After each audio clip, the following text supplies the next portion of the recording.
Life comes at you fast, but sometimes shellfish comes at you faster, ladies and gentlemen.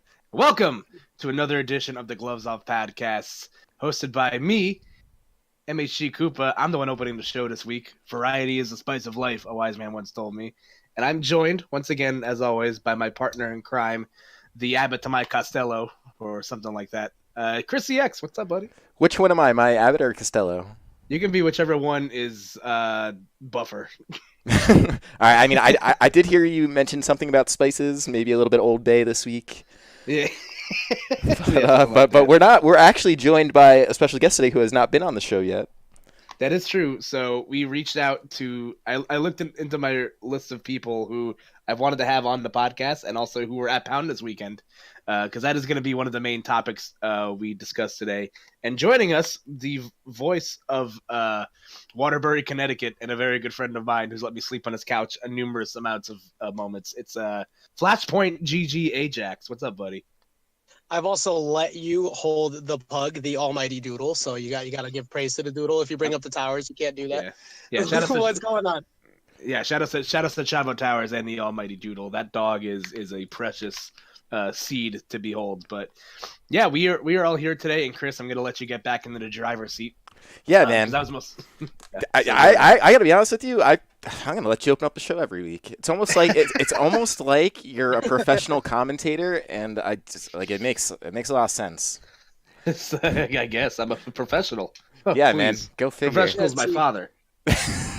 That's Mr. It's almost Professional like too. Giving us credit for actually having some kind of sense in the Smash community. I feel like that's a foreign thing. Like nobody believes us when we actually have that. It's pretty crazy, dude. It's like you put in this amount of hours towards something that you like, and then you get better at it. And it's like you get to a level where you're professional, and I'm just seeing it, you know. I feel like you're attacking my laziness, and I don't feel good about it. Speaking of attacking, we are joined by somebody who sent his calling card for the first time this weekend. Good friend of the podcast, Zone. What's up, buddy? Hey, I couldn't find which call it was. Yeah, we had to switch it up a little bit, but glad you found it. After all, definitely need you this week because you're already the Joker main amongst the many Jokers of Joker mains. I mean, I'm trying. We all are. To be fair, I mean, and we'll get in the Arcadian a little bit later. I think you were the highest placing Joker at the Arcadian, and there was a few, so that's something. Yeah. On that note, when it comes to the Jokers, it's just I was watching Void at Pound, and that character's gonna go from nice and liked to extremely hated in a very, very short span. So enjoy it while you can. Dude, that's Void's facts. got the sauce already, and I'm kind of scared of it. But I'm definitely looking forward to see what everybody else pulls off with them too. That character does not care. We will definitely talk about that more as we get to that point. But that's definitely on the agenda for today. That's for sure. But Yeah, so I guess do you want to start with Joker, or what do you want to do? Where do we want to go? I feel like the flow of conversation led that way, but I'm definitely a little antsy to talk about the crab. Yeah, let's talk about Pound 2019 making its fabled return. Fun fact. So just to give a little bit about a history, because I'm kind of I attended the last Pound back in 2016. And Pound, or 2015, however long ago that was, but regardless, Pound is actually one of the longest running tournament series of all time. I think it was established back in like 2006 or something like that. wow. Yeah, and so it definitely has a lot of history. It's been MDVA's premier national for a very long time. Took a bit of a hiatus after Pound 4 for what I was told was the largest Smash Fest in history, because nobody got paid out from that event until several years later. Which Epic. Yeah, but I did attend the last Pound. It did take a little bit of a hiatus, and I came back with fireworks. This is obviously a big deal. I think it surpassed Prime Saga in regards to entrance, so this is definitely a very high profile event. And after in my opinion, what was kind of a slog of a top 8, like everything was pretty chalk for the most part. Give or take a couple things. I think there's a couple surprising, tidbits here, but I don't know how. I'll start with Ajax because you were the one that's there. So how was your Pound experience? Well, first, if we're going to be talking about top 8, I think there was only one, maybe two of the sets that occurred that was not to game 5. God. Yep. We did, yeah, I we believe didn't there were exit that two building. 3-1s. Yeah, but we didn't exit that building until about 12:21, I think, or so. And what a meta change people seem to be having now with the fact that we had 3 snakes and 2 Olimars, and Olimars consistently keep showing up, and all of a sudden the Pichus and the Peaches of the world are starting to look a little bit more safer from the wrath of Twitter because snakes and Olimars are 100% the target now.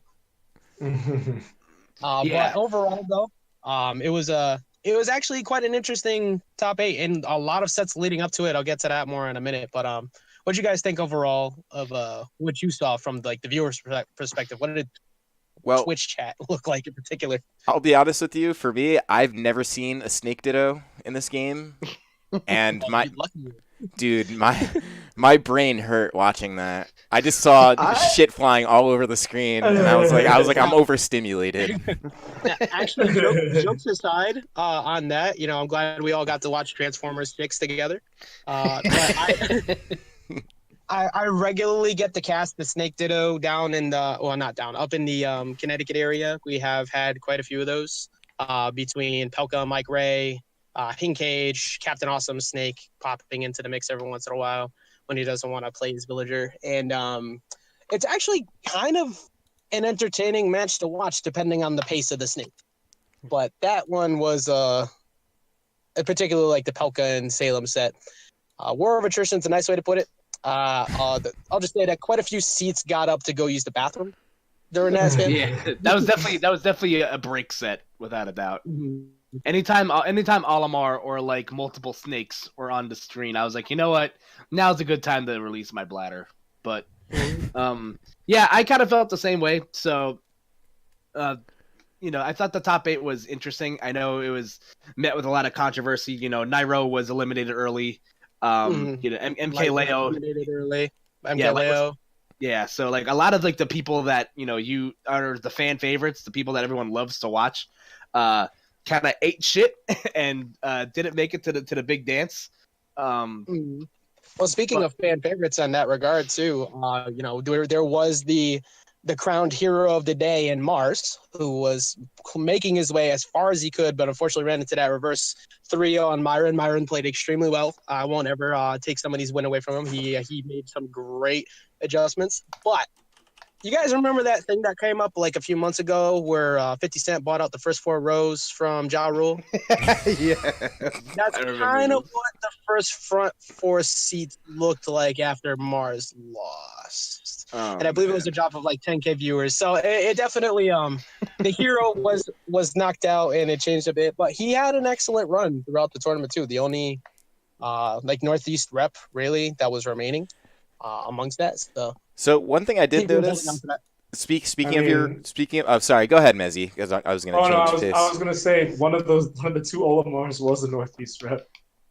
Excuse me, I'm sorry. Well, all right. So afterwards, because Mars was the one who ended up defeating the Buzz. Yeah.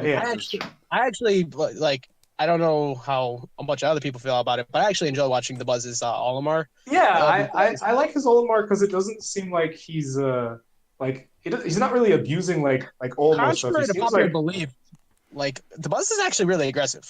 It may seem like he's not, but he's a really aggressive player because once he realizes you don't have a mix-up game or you have like relatively terrible defense, he opens you up bad.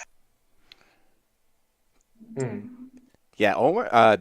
Buzz is a beast, dude, and it's funny because I don't know. Obviously, had like a hell of a reign, especially towards the end of Smash 4, and he's obviously been in the conversation all of Ultimate since the game's been out. And what seed? Okay, he was 5th seed, so he did place his seed. But like what I wanted to mention before, and I think Phantom is your region. I like that the PG stats adds up to 13th place now because I saw him. Because I remember him coming to New Jersey and stealing some money like a month or 2 ago. And that's pretty impressive, man. Considering the size of this tournament, I feel like he's very like under the radar, sort of like placing there, like right below Leffen, Dark Wizzy. He's actually a previous top 3 to 4 player from like the last game. It's just that he lives so far away from our new venue now that he can't get up this way consistently. Like it's about 2 hours or so from where he lives, and he doesn't have his own car, so it's a lot closer for him to go to places like Encore. And while he didn't attend a lot, he did play really well in that season. He also recently, like, to toot my horn a little bit on this one, he actually reached out to me a lot for advice because he's a young kid who wants to know how to succeed. And he's been reaching out to me, his brother, and other people to try and point out a lot of his flaws. And afterwards, he said that all that help really helped him a lot. And I could definitely see him become a more consistent national threat the way that he was playing after this weekend. Yeah, and I actually wanted to bring up it also runs in the family this weekend because so fun fact, Phantom I believe is the artist formerly known as Aerial Ace. That is correct. Oh, okay. There we go. He was the artist formerly known as Aerial Ace, who was a Marth and Mewtwo main in Smash 4. I think at his peak he was like number 10 in the on the mass PR. Which no, he's from Connecticut, but he was on the New England. That's what I meant. Yeah, the New England PR. That's what I meant. Excuse me. It was around 10. You are correct. Yeah. So it's the artist formerly known as Aerial Ace. Obviously, I think the big splash for him came beating Mr. R on path to 13th place. But it also runs in the family because his brother Shy Guy, I believe, knocked Salem into losers. And, he did, as a matter of fact, Pokemon trainer. Actually, almost exclusively Ivysaur, but he is a very talented Pokemon trainer. He is also somebody who's been reaching out to try and improve constantly. Actually said to me in the crowd, he's like, "I'm proud of my brother, but I can't let him be better than me for that much longer. So I got to make sure I put in that work." And that is some of the greatest things I love to hear out of the community, because there are those who will lose and either A, blame it on a character, or B, just blame it on something else. Instead, these attitudes, they choose to attack it head on and just become better and better. And those are what separate the average from the great. Yeah, I was really impressed when he came here. Him and his brother took the trip to New Jersey. That's actually how I knew when I saw him in the results. I was like, oh wow, I know that guy. But like, yeah, right amongst the ranks of Mr. E, who actually. Yeah, Mr. E had a great day, too. A lot of the Tri-State guys you're seeing just outside of top 8. Well, I say a lot, but like Nairo, Sinji, Mr. E. Well, to be honest, like with the way the tournament went, like it was not guaranteed for anybody. I mean, talking about this is actually a topic I definitely wanted to get on. Not only did Tri-State have a lot of its great hitters, but NE actually had 7 reps in total. Including one Robert Bobby Wasabi, who beat Void, a villager player. He's a villager player who put Void in losers. Phantom actually knocked out both Kool-Aid, who is number 3 in our area, who consistently performs well. And he put him in losers. And then he beat Ryuga, who was projected to kind of cruise through his bracket. So the moment that I saw Palutena versus Ike, I've been on the receiving end of him in the last game against Ike, so I kind of knew the terrible fate that was approaching Ryuga, but obviously Ryuga is much better than me. But Palutena against Ike, that is an abysmal time for everyone. And it was a good cruising bracket for Phantom, but he had to work for it. Also, there was Suarez, who borderline so close almost beat Mr. R. It was game 5. He lost. He was up 2-1 on the Karam, and then he switched to Snake and lost. Suarez also taking out Riddles along the way too. Tony Pajamas beating Colonies. That was nice. That was an early upset. Who else was in the midst of that list? Matty G, I believe, got 17th. Pelka got 9th. Adamus got 25th. Yeah. Who was that? Oh no. If we're talking about Atlantic North in general, Adam is slid into top 22. Yeah, that's crazy. I believe that's the best placing for a DDD at a national in recent history, if I remember correctly. Yeah, I'm pretty sure. Solo DDD anyway, because extremely impressive. Timers and DDD. Yeah, man, coming out on top of Jen, Raptor. Beating MK Leo. Oh yeah, he lost MK Leo. He lost MK. Yeah, of course. To put it in perspective, there was quite a few people like Phantom and Polka and CG. They all outplaced Light. Like that's and the funny thing about Pelka is he only lost to Snake. We don't actually know. Like if he didn't run into 2 snake dittos, we don't know how he actually would have done. Fun fact to that, Pelka probably has the most snake ditto experience even prior to that. So that was actually like, I mean, nothing you ever want to run into because it's a nightmare, but he's very well versed in that. So that was actually pretty good for him. It's just that Salem made that amazing adjustment to him, the running back 3-0 to start the best of 5, the game 5s. But what a run for Pelka too, getting to 9th. I forget who else he beat along the way to get there. He beat Phantom actually. Well, yeah, that's right. He did beat Phantom. He beat Sinji, Professor MDW, Ecalis. Yeah, this is bracket right here. Sinji.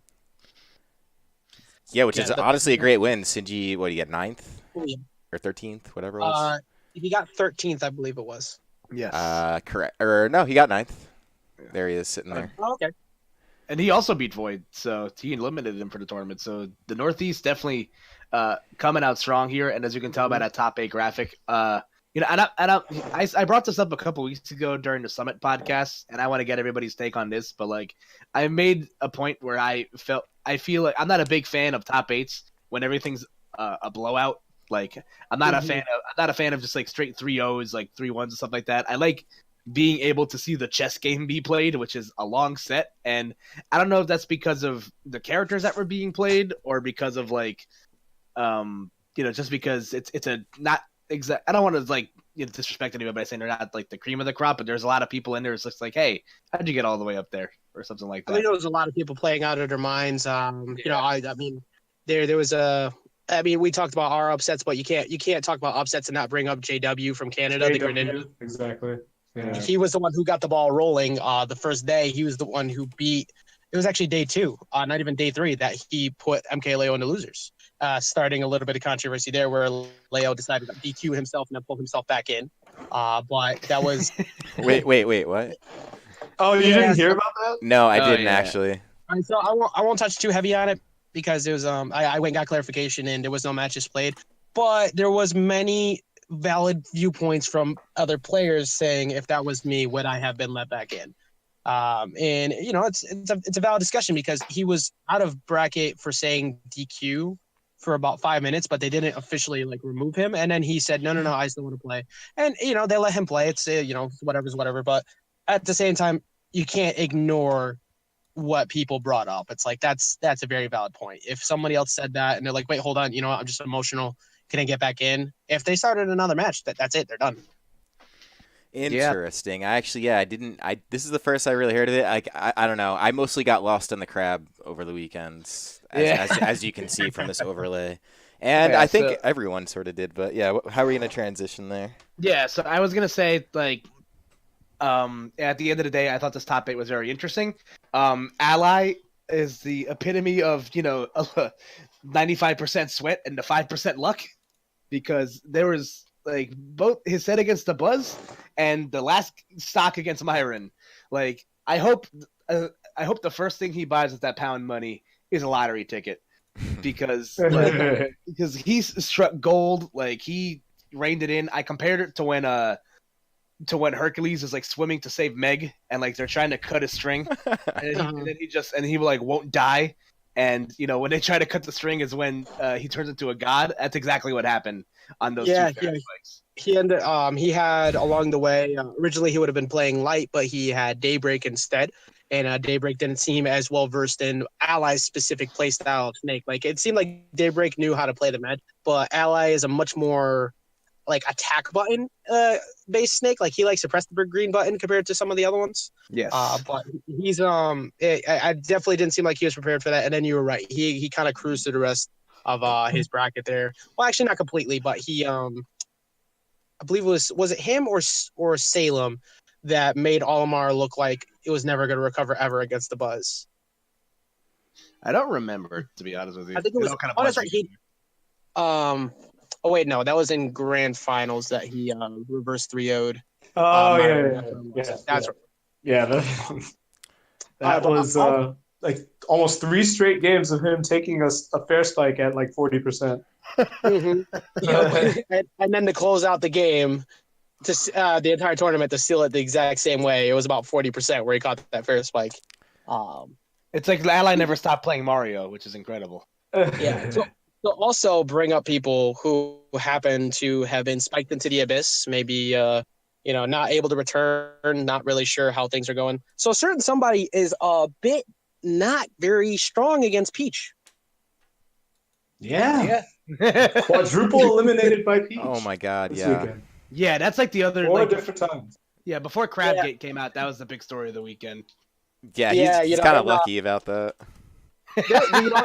Maybe he threw the crab. Just saying, man. I would have considered it. It was him behind the other guy the whole time. I have so many theories. I'll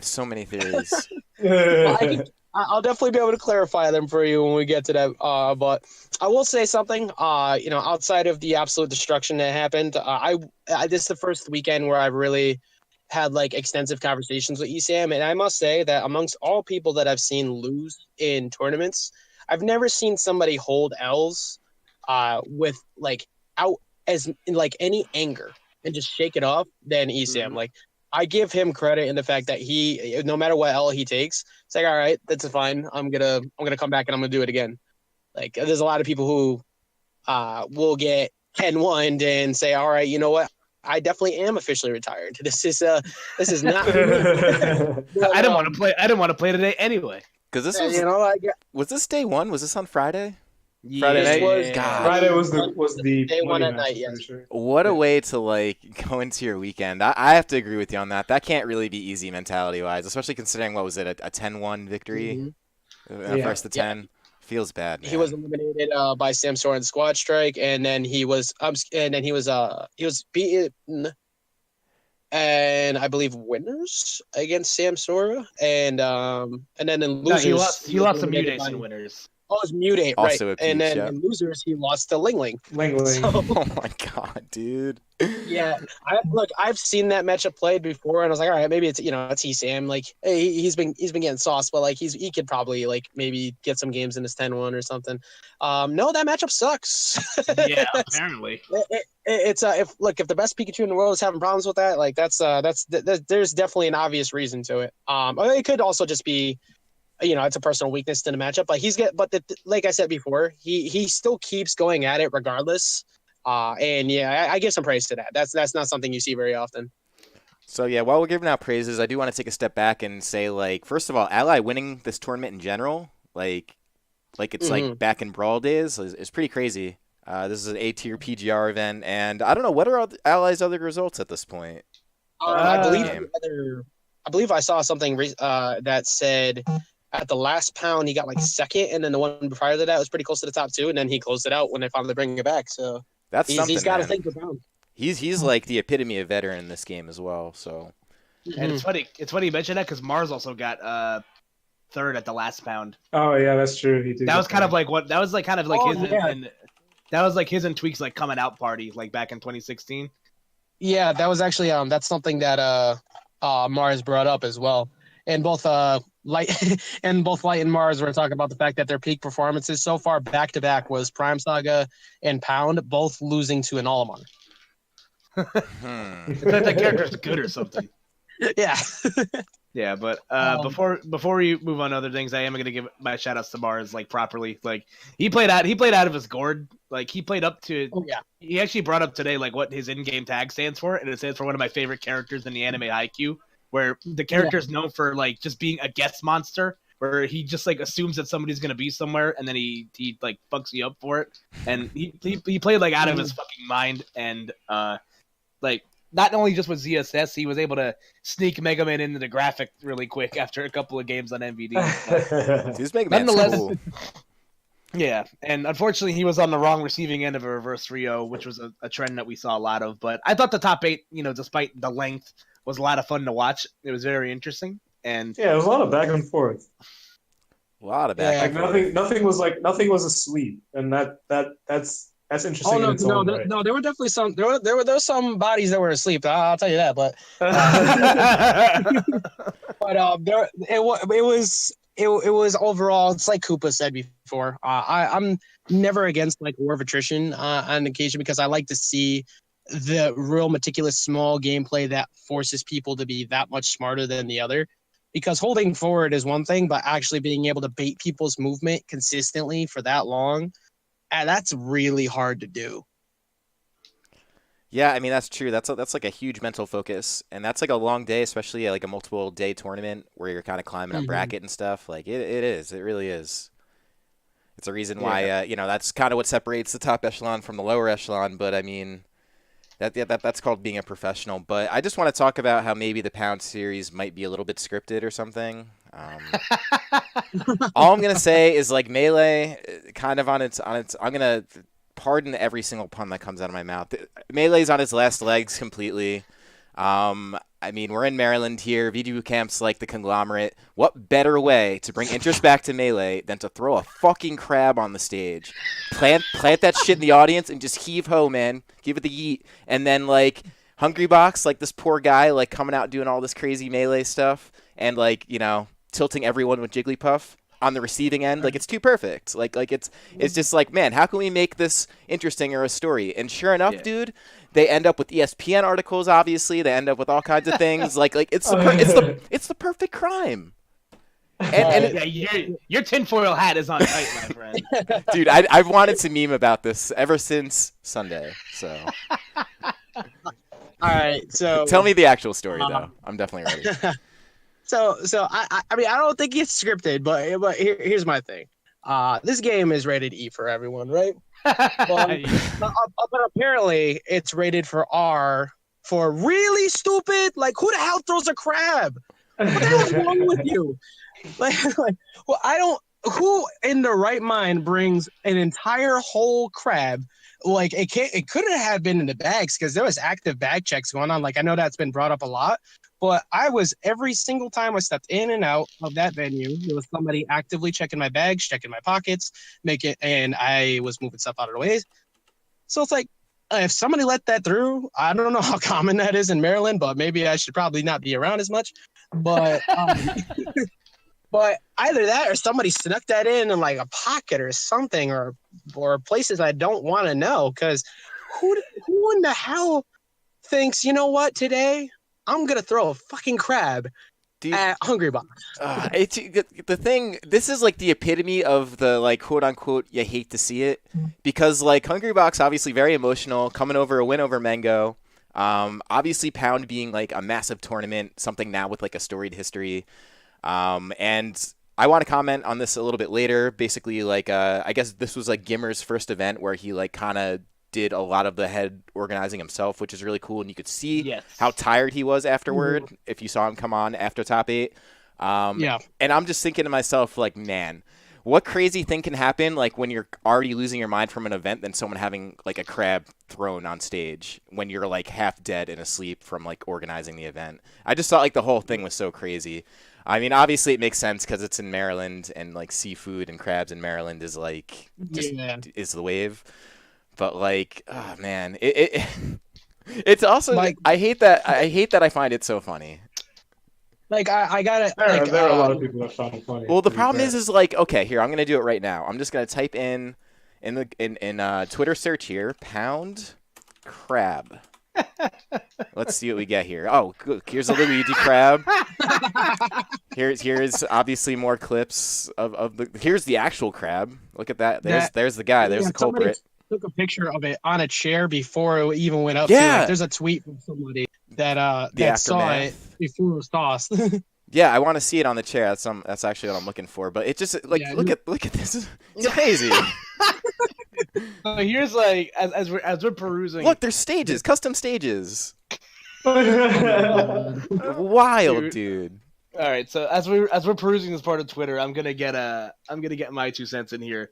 So here's a couple things here. Number one, like this obviously like hammers home that point to where like event security needs to do a better job, and I'm legitimately shocked because Xanadu is one of the few venues I've gone to that has like very passable and acceptable security. Like it's at a racetrack, so like they have to have like actual like real ass security guards there, not just hotel people that are there to like sniff through your Kit Kats for like 3 seconds.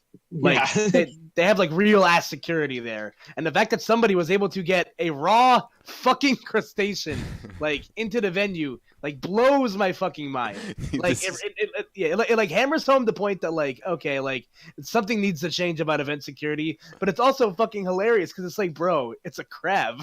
Hungry Box was a good sport about it after the fact. Like obviously in the moment you're gonna be pissed with your adrenaline's rushing. Yeah, dude, he just won like a huge major. Yeah, like actually, I wanted to speak on that really quick to give him some praise to his control, because the man was mixed. Yeah, like just standing in the crowd, I was off to the side, like I wasn't actually too far away from where it happened. I was like, oh, all right, there we go. He made the run back. And then you could see he wanted to get excited. And then the look on his face was the look of somebody who was actually ready to throw hands. Like if that happened to me, I would have been scrapping. Like you don't throw a damn crab at me like that.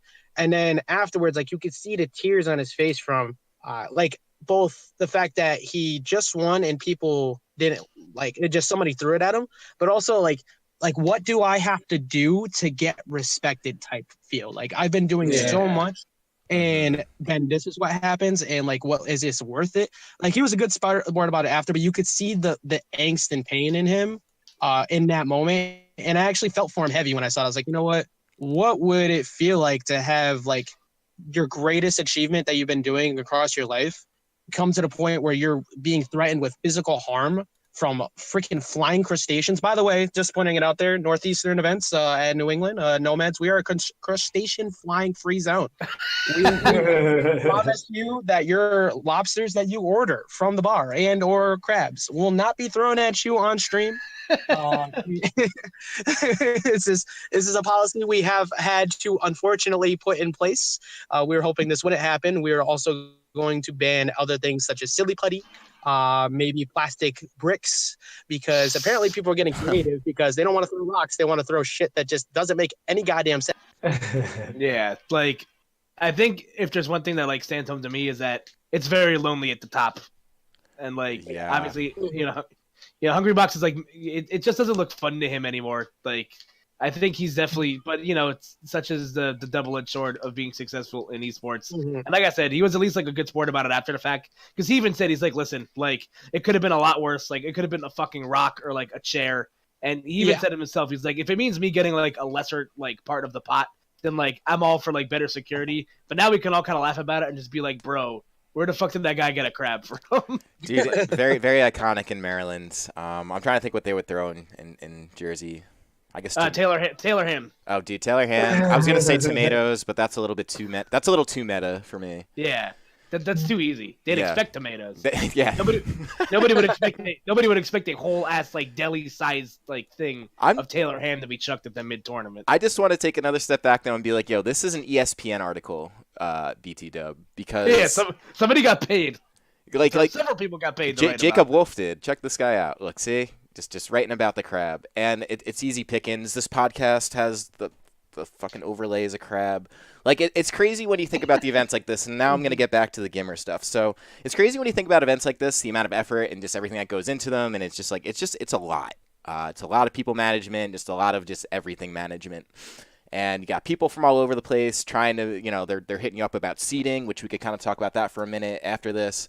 Talk anything, just arrangements, getting to the venue, staying at the venue, whatever. Gimmer looking totally exhausted after, and like after what I would say is a pretty successful event, even viewer-wise. Like we were just talking about how like the top 8 had plenty of substance to it, despite having some multiple characters. Like it's crazy how a tournament like that gets like, it basically just gets what's the word I'm making? Reduced to just being about this crab. And it feels so fitting to me. This is literally how this scene works, right? So if it's not a crab, it's someone's relationship with someone else. If it's not someone's relationship with someone else, it's someone yelling something from the crowd. If it's not someone yelling something from the crowd, it's any number of things. And it's just kind of a shame to see like that's where the news heads, but like it's also not surprising.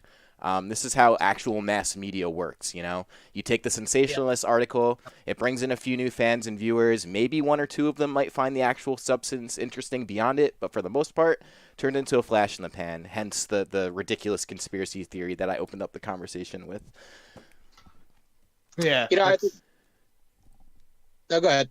Yeah, I was just going to say, like, I feel like that's just kind of a thing with like when you ask like most athletes, like they don't remember the good stuff. They usually remember the bad stuff when it comes down to like looking at everything in retrospect. And it's unfortunate that, like, of all things considered, like this was not as bad as some of those other things could have been. No, well, that's what I'm saying. It's like funny and it's a meme. It's unfortunate that I was at Hungry Box's expense, but like it was.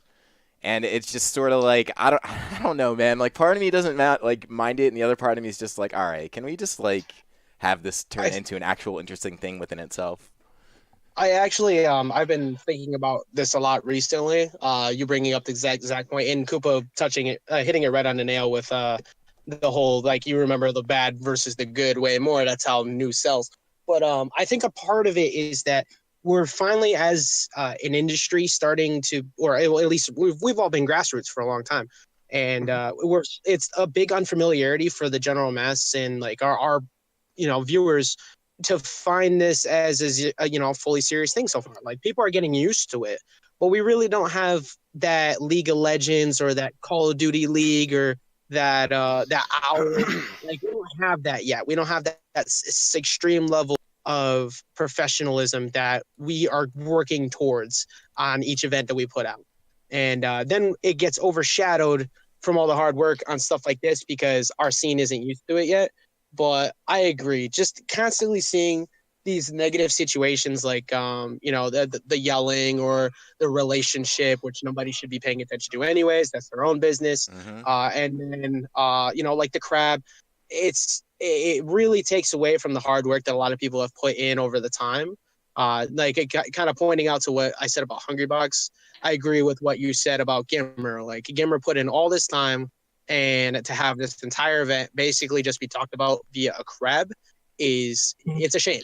It's funny, but we should be also giving praise to the competitors for the hard work they've done. And like I realize that's not always the fun newsworthy stuff. It's just like I will say one thing: viewership over the weekends was pretty good. And you did already mention how like it dropped after Mars kind of went out, which is actually it's really interesting as I think about it. But yeah, you're kind of at the whim of players usually. VG Bootcamp is a force within itself, obviously, being the pioneers of all Smash content, like no doubt. So it's like you kind of see all of the trends of viewership coming from them. And we did see a little bit of that, and this was, as far as I'm concerned, a pretty successful event, man. I mean, lots of attendance, pretty fun gameplay to watch, really clean-looking stream, everything you'd want to see, and the viewership was there for a while.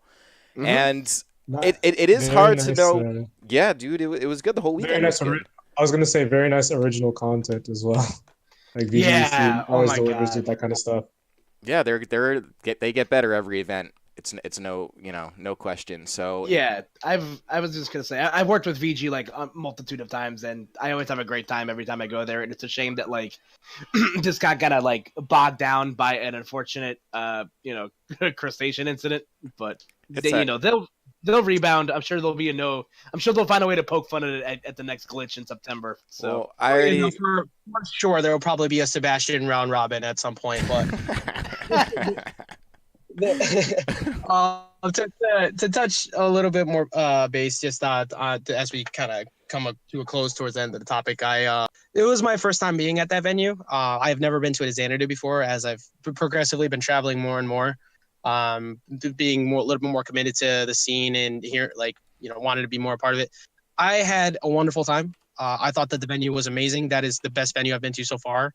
And even though I'm very excited about the new venue we have up here in Connecticut, they have everything you want as a competitor in that building. That it's built to build champions. I'm still waiting to see MDVA take that dub, but it's built to build champions. And also just the fact that they had a 24-hour venue, that was huge because a lot of us who didn't want to go back to the hotel got to spend time and get to meet a lot more people. I got to meet a lot of new faces. They were extremely welcoming to me. Every single person I saw, whether they knew who I was or if they didn't know who I was, everybody was ready to grind and play. They had a bunch of great setups. I look forward to hopefully working with them in the future. I think it will happen because I'm confident in that, but I definitely would like to work with them in the future because from the production value and the effort they put in, that is something to give praise to, and they're at the best of the best of what they do for a reason. Yeah, man, they're definitely setting the standard. No doubt about that. Even if they did run 2.0, which makes sense. Yeah. Because 3.0 literally just came out actually exactly a week ago, right? Podcast. Yeah, literally a week You ago. had 24 hours to become a master at anything that changed. That was the right call through and through. They do it in JFGC. They should absolutely do it every time with that. I do not agree with messing with like $500-600 worth of investment sometimes for people between venue, food, and travel and hotel, and had to have an entire game plan changed within 24 hours because everybody wanted to play the new Joker. Obviously none of them would ever seen it coming, but yes. But you definitely did it. Hey, I guess sometimes your life just got to change, but that's. All right, I'm gonna stop. I'm gonna clock out on that. That one will definitely go over the heads of not people that didn't play the game. If it's going over the heads of the people, then you're not allowed to play Joker. You better go listen to Life Will Change right now. Yeah, that song fucks. That song slaps hard. But we did run it at the Arcadian. We'll talk about the Arcadian towards the end, since that's definitely an ending topic. But what do you guys think of update 3.0.0? Go ahead, tell me. Well, I was gonna say, let's start with the actual person that played Joker in bracket this weekend and had some success in Mezzi. Yeah. I guess when it comes to Joker, like I'm satisfied with like what they did with him, because this is not a character that's going to carry, but it's also a character that has a lot of depth. So, like, he's good. Like, they made him a good DLC character, because he has everything like you would expect from a DLC character. But then they also gave him like clear flaws that are like really, really clear. Like this, he definitely has like a Smash 4 Sheik syndrome when it comes to like killing without Arsene or without Arsene. So it's like the counterplay is, can you avoid Arsene? Really, that's really it. And I like it. Like it puts a lot of stress on both players. The Joker to be able to chase people down when he has Arsene, and the player to be able to hold out until he's back into his base form where he can't really kill you at all. So it seems like Joker is just the regular character, and Arsene is the DLC. Yes. Yeah, which is not bad. And okay, so my understanding is you basically charge Arsene, it charges passively slowly, and then just like the down B like pseudo counter is basically what charges. Yeah, so what'll happen is for Arsene to fully charge by himself without anyone doing anything, it takes like 3 minutes, so that's not a viable option. Your best options are to take damage or use Rebel Guard. So in a sense, you do want to approach as base form Joker, because that's the only way you're going to get Arsene. So it's not like he's a character where you just sit and camp the whole game, because that's not going to get you Arsene.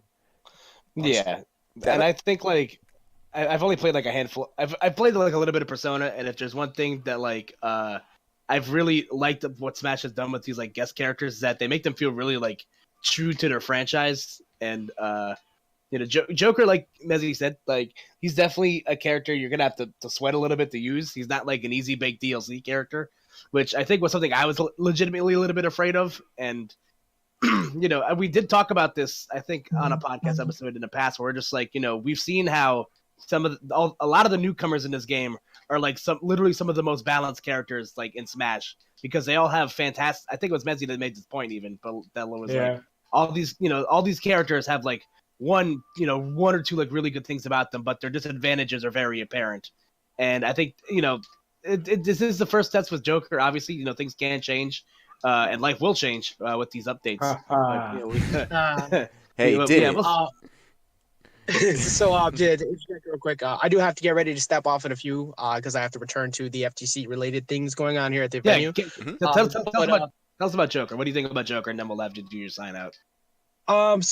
Quick thing. So I'll just do a quick recap of what I think of 3.0 so far. When it comes to Joker, I know a lot of people actually, that the heavy focus is on Arsene, but from what I researched over the weekend from watching everybody play, and but between playing myself at home or being at Pound, I think that this character is about to be the best or one of the best characters at edge guarding. This character can go extremely deep with that grappling hook and still make it back. Guns in itself is extremely solid off stage, but also that Dare sends at a very awkward angle, similar to Meta Knights. So that character is going to be putting in a lot more work at base than just Arson as the meta progresses. I'm definitely going to be keeping an eye on him. I think it's a future top 15 character. That's my pre-prediction. I think possibly even the bottom of the 10, just from the toolkit the character has. But I heavily agree with what Zone said. Excuse me. That's Zone. Just Mezzy, just the fact that the character does not carry. It is not a carry character whatsoever. You have to put in a lot of effort with the character. He does not kill easy. It does require actual setups and a call out. The character will be a condition character. And I think that like the fact that you can literally beat the shit out of Arson out of a character, like somebody who has it, it prevents full camping. Like for somebody, like you can rush him down if you have the good mix-up game and get Arson out rather than having to just run away from him while you wait for them to use limit cross slash type deal. So. Mm-hmm. As for the rest of 3.0, Ike is safe, so I'm happy as hell. But also in that same regard, a lot of characters walked away from this scot-free. Like if you had a projectile, ha! But if you did it, or if you're a character that didn't heavily rely on it, like Mega Man's becoming the new Greninja apparently, getting Feels smacked bad, around left man. and right. Yeah, it feels bad for Mega Man. Feels bad. They pretty much did not really touch a lot of the top tier characters, and or at least the higher end of it. And it's still allowing for a lot of the same play as before. There's no super polarizing character in this game. Like we've seen a lot of different variety in top 8s outside of Pound, which we just had being 3 snakes to Walamars. But even outside of that, the previous events we've been having between all the C tiers and A tiers or S tiers, there's been good variety all the way through top 32. Like it's not the same character through and through. That's true. And I think that's definitely going to carry into 3.0. Yeah, the things that there's definitely a lot of good. I feel like 3.0 inspired a lot of hope in me personally, between seeing a balanced character and knowing that there's a lot more on the way, thinking that we'll probably see them be balanced too, God willing. But like even like stuff like Stage Builder is Oh man. dude, Stage Builder, like aside from all the not Stage Builder was a mistake, man. Stage Builder is a beautiful mistake. Like, oh my god. it really Stage is. Builder has like one great masterpiece for every 20,000 Mario pissing. Like, Oh my god. like that. Oh my goodness! Like I've seen some hilarious stuff. Yeah, not safe for work, by the way, if you're watching this VOD. But we're gonna scroll through. Like look at this There's masterpiece. one right there. Look at that. That one right there is what made me laugh my ass off, because I got sent that while I was at work, as a matter of fact. her butt moves. I was like, oh my god. This is your weekly PSA to watch Konosuba. Oh my god, yes. Yeah, what a segue into Konosuba. But look, this is pretty cool though. You know, I mean, Yeah, like there's some cool it's stuff. Like, I feel like it's like most creative things where like the people that actually have like the creative drive to make something cool, like kudos to them. But then there's the people that are like fucking like furry Lucario buttholes and shit like that. Like, it's like if Ajax said, there's gonna be like for every like one Picasso, you're gonna have one like macaroni art, and by macaroni art, it's usually penises. But I do think I think it'll make for like fun side events. Like I hope that's something that they continue to do, like in future updates, where they give you game modes, because that's something I feel like that's something that was like really stale with Smash 4 really quickly. Is that they the significant like lack of like single player content like was like kind of late. So I'm just gonna put it out there. I still haven't even beaten World of Light. Like that. That's how I felt about this. It's a Single task. player content. if I didn't like the music, I wouldn't do it. Shoutouts, I main Ike in World of Light, dead ass. Mm. That character fucks in that mode. Yeah, swing everywhere. They all die. But it's I agree. Just having more content as the game progresses. I really hope that's the case, because it gets so stagnant so fast for a game that's meant to be played on the go, and especially for all of us in the professional side of things who are regularly trying to travel. I mean, except for what Mezzy, I don't know if you're driving people around, but me and Koopa, we don't ever get to play the Switch on the road. And But we're on the Listen to plane. it doesn't die. I used to be that guy, but I live in New York now, so I left my car at home. Yeah, that's a good call. I have almost died or almost accidentally killed people who decided to flip me off for cutting me off, and while walking in Manhattan. And I must say, I do wish I would just take the train sometimes. But I like being able to be in control of my own fate and can leave New York whenever I feel like it. Yeah, it'd be like that. Yeah, but just having that on the go and not really feeling like you have repetitiveness outside of playing single player content, it provides a lot more entertainment. Like I'm a really big fan of what they've done with this new teleport thing, with the stage builder. Like you see PK Beats doing absolutely absurd like Matrix 5 bullshit with Captain Falcon on a poor Ridley, and but That's so it looks so cool. Like, and Yeah. that's really cool new user content rather than just the Exactly. same repeated stuff. Yeah, because I'm sure PK Beats was like him. He was probably one of the people that was most happy that Stage Builder came back because he was kind of like getting a bit dry with like the stuff that he could do on legal stages because like he's Exactly. done it Like all. But now the sky's the limit for what he can do. like, speaking of sky's the limit, like look at the clip that's playing right now. What an amazing idea of a little mini game in that stage. Like there may be many bad things that they put out, but this is also so cool. Like some of the things people create with this mode. Mm-hmm. Shout out to Joker gun matchup. That's like my favorite thing. to come Oh out of my 3.0 god, right that now. is literally the best thing. That is amazing. I've been Oh. watching way too much of that. I won't even lie. Like I've been watching way too many of those. All right, so I'm assuming you're gonna probably need to be on your merry way, AJ. So if you want to plug anything, plug yourself. Do what you got to do. For one, thank you so much for having me. You're my boy, and I'm glad that you guys decided to bring me in. It's definitely it's an honor to me, regardless of what you guys may think of this. Like I always appreciate anytime any ever gives me an opportunity to talk about the game because I just love talking about the game. For anybody who's watching, every Monday over here at Great Value Smash at Nomads, we have our weeklies. That is twitch.tv Great Value Smash. That is where you see the home of Light, Pelka, Ling Ling, and others. So make sure you check that out. Make sure you follow, of course, the stream that you're currently listening to right now, if you're not already, because why wouldn't you? Don't be stupid. Stupid. Also, I actually am extremely honored and happy to be going to California for the first time for something that I've never done before. And being able to be a part of the Goodwill Invitational, it's Oh yeah, that's right. That's Nice. this weekend. Yeah. Falco, right? Yeah. It's extremely like I still can't believe it. Like I'm extremely excited, and I've becoming more used to getting these things in a way. But it brings like a grown man tear to me. Seeing people enjoy what I do. So like it's really, it feels good.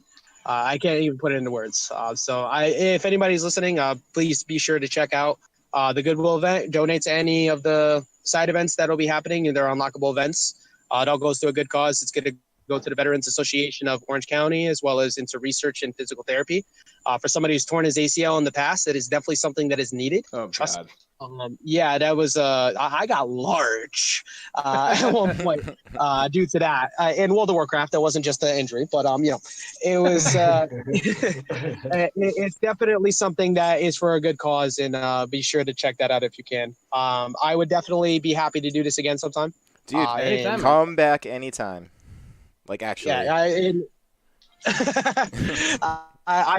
definitely I probably will be doing that. Especially on days where I can find time to be a part of the whole thing. I have to leave a little bit earlier, but again, I appreciate you all for having me, and I will see you soon enough. Hell yeah, man. All right. We'll see you Take care, then. man. See ya. Sorry for the engines roaring in the background. You're good. Yeah, so dude, Joker mashups. Oh my god, I can't ignore this right now. So this is definitely it's literally my favorite thing that's come out of the last week. yeah. This is like one of the hands best down. things ever as far as this patch goes.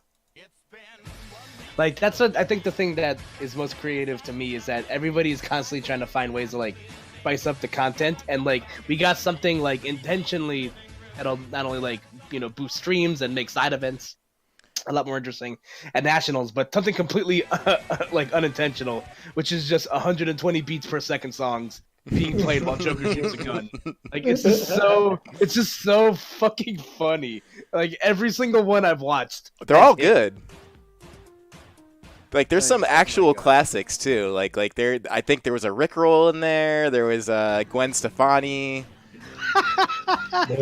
There's too much to count. There's so Like, many. It's like coming like every like hour. Yeah.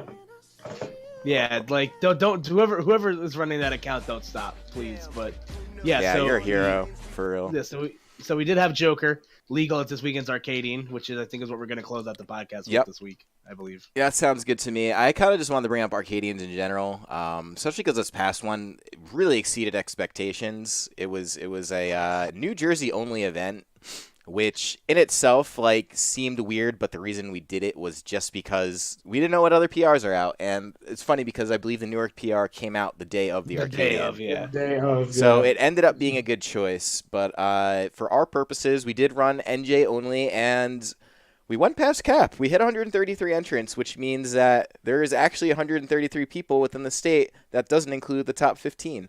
And I thought that was really, really cool. Insane. Yeah. I was seriously. Who would have thought? An Arcadian? Like I think this might have like almost doubled the maximum we've ever gotten at an Arcadian. Like almost doubled. Because I think Yeah, I think you're So, right. like- I think you're right. I think in this we're talking Smash 4 numbers here, which were significantly less than Ultimate numbers. I think the Arcadians were our most traveled to events and brought out the most people, and they weren't restricted to NJ only. So we would see people from Philly, we would see people from New York, and those would get probably anywhere between 60 to 80, I believe. And those were like the biggest events in Platinum Star, right? And then since Ultimate came out, Platinum's been pretty great, kind of capping out all the time, hitting 128. The first one was like 96. And then this one, we still kept the cap, but we were kind of lenient just because it seemed like there were people who wanted to enter, and we are more comfortable with the space. And sure enough, this is now, I think, the most entrants we've had at an event yet. Maybe there was another Platinum that may have had one more, but not much. But the fact this was all near New Jersey blew my mind. It really, really did. Yeah, seriously. Like it's like you said, like 122, like 130 some odd people. That's a lot. Like Yeah, that is a lot of people. And the best part about the day is that this was probably the smoothest event to come from MHG in general. I can't remember a day that went so smoothly as far as how quickly bracket went, how the stream ran, just in general. So I'm pretty happy about that. The top 8 was pretty varied. Obviously, you see a couple pocket wolves amongst Law's main wolf, but other than that, character diversity pretty good. As you see Incineroar, you see Sheik. Shoutouts to Riz coming out from retirement for maybe just a day. Captain Kozer, you never get to see him, but fun fact, he is MHG just because the dude's really good, and I know it. He doesn't even have to play that much. yeah, he's nice. Very, very sponsorable young man. But anyways, yeah, and then the infamous he's gonna jump Pazda, kind of getting sauced in winners finals, but still showing up to get second. It was overall just a good day, man. Like I'm really seeing the potential for Arcadians, and just the fact that people will come out of their house when they feel like they have I want to say if they feel like they have a chance for things, which doesn't sound great for me, but I kind of gonna chalk it up to that on some ends. People come out if they think they could win, and this particular event was pretty good because it also had that kind of beefy Nairo pot bonus added to it. For anyone who's unaware of that, Nairo did donate $3 per entrant up to 128 entrants, which means the prize pot, the winner won like 800 something. That's as Glenn was saying, that's a lot of Nairo dollars. Yeah, that's a lot of my money a month being given away to Christmas. Yeah, who doesn't own the game, by the way. That blew my fucking mind. Yeah, Christmas does not own the game, and it felt uncontested. To be fair, the thing that is kind of good about not owning the game is that the only time he picks up a controller is when he's competing. So he only knows. It's the same thing as Dark Matter and Angel Cortez. Like they don't own the game, so the only time they hold a controller is when they compete. That's so they super. Just have that's interesting. Have a competitive mindset every time they hold a controller and play this game, because it's like they don't play it casually. So no. And I don't know how. I mean, Riz is he's the veteran in New Jersey, aside from the fact he doesn't really play anymore. I mean, I don't know the last time he entered anything, and I don't even know how much he really plays this game even on his own, but him coming out getting 5th was definitely pretty epic to me. Yeah, Riz has like made it very clear that he's as you grow older, things change, people change, and Riz has made it clear he's not a huge fan of some of the engine things about the game.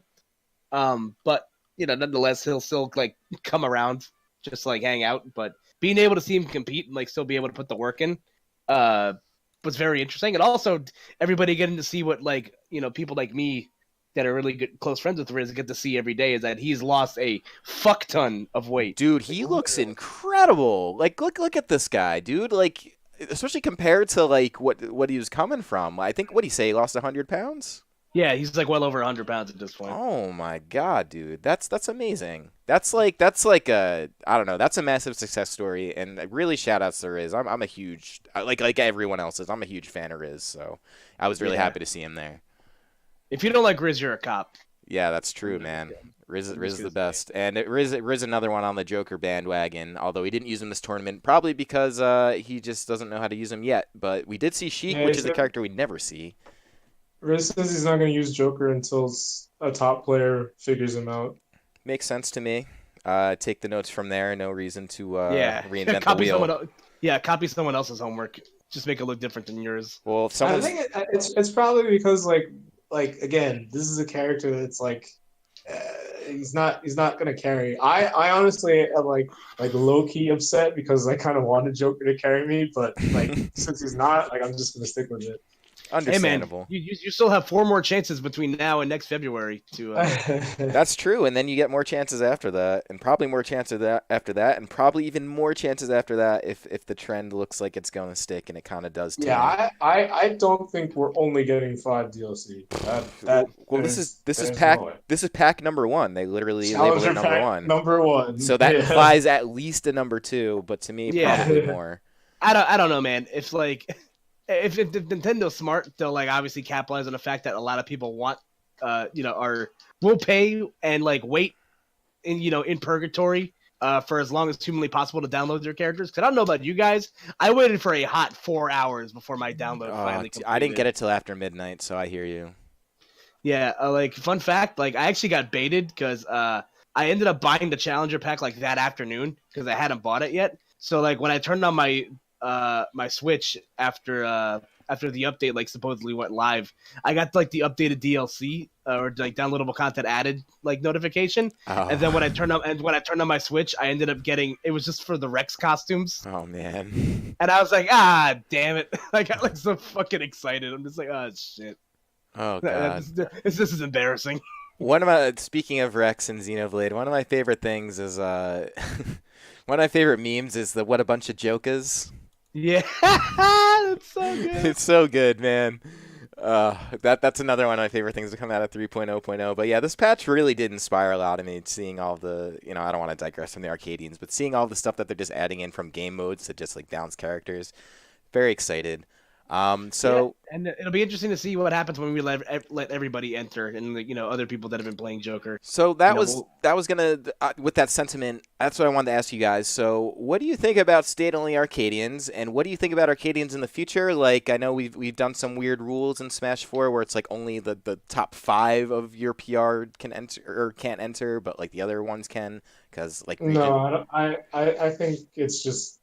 It should be if you're on the PR, don't enter just ranking straight up. What about like past rankings? Like if you were ranked in season 1 but not in 2? Give it so I think if you it should be like a year. It should last a year. That if you're on the PR, you shouldn't go to Arcadians for like a year. I actually think that's not a bad mark at all. I kind of asked the question a little blindly. To be entirely transparent, didn't even really think about it too much. I just kind of got past this one and was like, nice. But it's definitely something worthwhile, and that's why I put it as its own topic, because this is a conversation that has been coming up a lot in the past, and it's going to come up more in the future as rankings become a little bit more cohesive and a little bit more concrete and recognized outside of just the own regions. Because that's the other thing, is the PRs are so varied. Like you'll see... Like, for example, like you'll see like a Philly one, and then you'll see like a central Pennsylvania one. as opposed to just like a whole Pennsylvania state, which makes sense because Pennsylvania is pretty big. And it's hard to do that, but like I don't know. Obviously, this stuff in the future is probably going to get more refined, or at least you would want it to, or hope it would. I just have no idea what it would look like, but thankfully New Jersey's not that big, so we kind of pull this off. Yeah. Even though we did get a South Jersey PR this weekend, so shout out to my man. I don't even know. Boost. I don't know what you're talking about. Yeah, but I don't know. We'll see how things happen. I think like keeping it like state specific for the first one was fine because, like you said, it's almost impossible like to have everybody on the same page at once. And I'm impressed that the New York PR came out when it did because I still think back to that time where Bankai was number 10 in New York for about like 3 hours. Yeah, that actually definitely happened. Yeah, like the that one season PR like came out so late that the other season was almost over, and then so like it was like you blinked and you missed it. I was just like, wait, what? Yeah, dude, that was. We don't have to talk about that, but like the one thing I will say is the New York PR. I guess it's New York. Okay, cool. It's NYC and Long Island PR. We're starting to see a little bit of consolidation there. It's always been like that. Okay, it's always been like that. But I do notice they have 15 people now, so that is a big change. Yeah, that's a big change. That is a big change. Somebody finally fucking died and like allowed it to happen because I never thought I was surprised when it happened in other places. I never thought it would happen in all places. Oh, me neither, because they were pretty against it. But if you look at this graphic, it was definitely worthwhile, especially you see someone like Odyssey at 13th. Stocktaker at 12th, because that was a big controversy during Smash 4, is Stocktaker in particular, who did get to enter one of our Arcadians, because technically he wasn't ranked, but was like close. So it's like you kind of get to see the guys. Even King Arc, like happy to see him on there, because he has won a couple Xenos, even if he did just squeak on. But that's kind of the whole point, right? You want to get more people in your region recognized, at least that's how I look at it. But the PR graphic, I believe, made by Protom. Yes. It's fantastic. It's pretty good. It's pretty good. As you can see, the amount of Palatinas on this PR. There's 1, 2, 3, 4, 5 Palatinas. So that's 33% of the PR there. But regardless, that's New York might as well be St. Patrick's Cathedral at this point with all like the religious figures that are in power. Cool. Actually, before I get off the topic, it's funny because New York has always been sort of celebrated for the character variety, and you could even still see it in this graphic as you see like characters like Olimar, Fox. You're seeing Yoshi at number 3, Lucina, Peach. You got a Falco at 10 and Kofi, who's incredible. You have a Captain Falcon, who's not even a good character in this game, at 9. You got a Pac-Man. Like, you have all this character variety, but yet underlying is the Palutena. So it's pretty interesting to see. It's what do you call it? It's like icy hot. You know what I mean? Like it's two totally opposite things in one. But yeah, I think that's gonna wrap it up for this week. I don't know. You guys got anything else you're thinking of? This is the last Tuesday of my life I'm ever gonna have to live without knowing what happens at the end of Avengers Endgame. So that's something. That's a good point. Yeah, that is something. So, I'm never gonna have to go another Tuesday the rest of my life without knowing how Thanos is defeated. God defeats, no matter what the cost, you know. Yeah, I'm giving everybody a month until I start talking about it. Just saying. I think that's plenty reasonable. Let's listen. There's theaters that are staying open for 4 straight days that are allowed, which for opening weekend. Like there's some AMC chains which are staying open for 96 consecutive hours to be able to get more air times in. Like you have no excuse. Go see the fucking movie. It costs $11. Yeah, I'm just gonna give a quick search for Thanos just to end things out here. There's always really good Thanos memes, but yeah, there's our guy.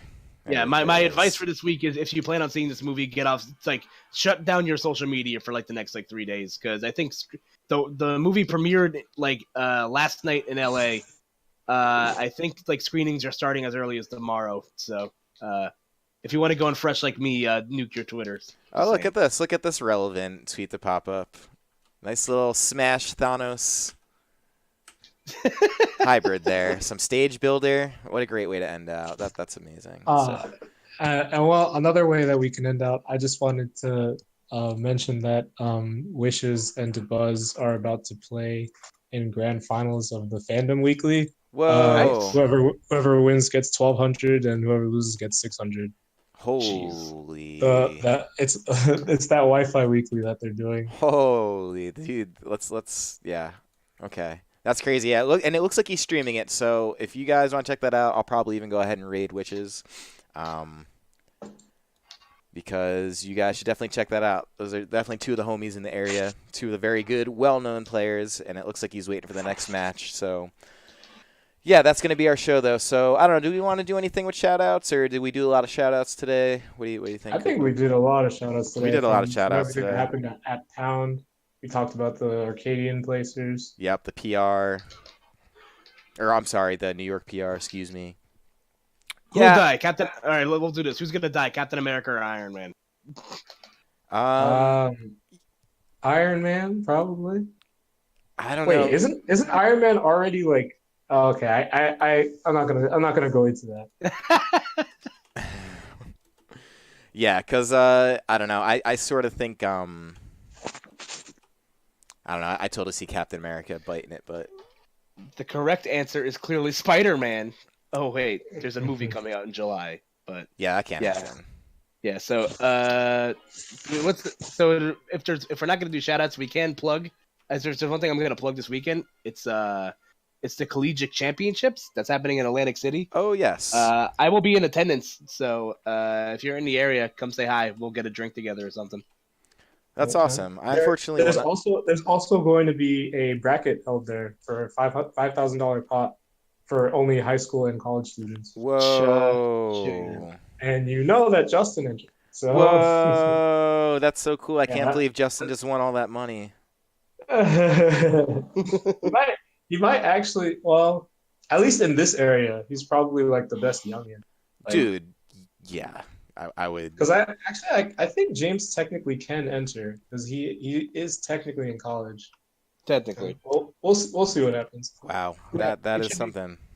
it should be fun. I'm looking forward to it. I'm not looking forward to the drive, but I'm looking forward to it.